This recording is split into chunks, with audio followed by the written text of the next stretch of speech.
HMPV தொற்று மட்டுமின்றி வழக்கமான காய்ச்சல் காலங்களிலும் நீலகிரி மாவட்ட மக்கள் மற்றும் சுற்றுலா பயணிகள் கட்டாயம் முகக்கவசம் அணிவது நல்லது என்று நீலகிரி மாவட்ட ஆட்சியர் லட்சுமி பவ்யா தண்ணீரு பேட்டியளித்திருக்கிறார்.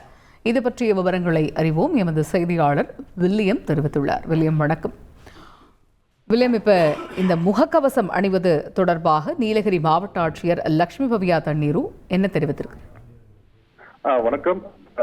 நீலகிரி மாவட்டம் அண்டை மாநிலமான கர்நாடகா மாநிலத்தில் 2 பேருக்கு HMPV வைரஸ் தொற்று உறுதியாகியுள்ளது.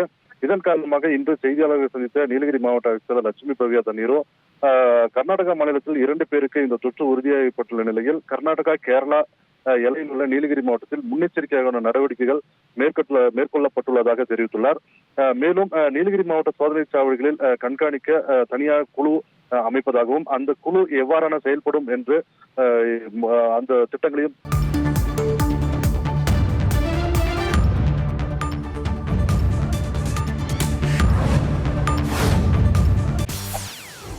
செய்திகளை உடனுக்குடன் தெரிந்து கொள்ள உடனே சப்ஸ்கிரைப் பண்ணுங்க.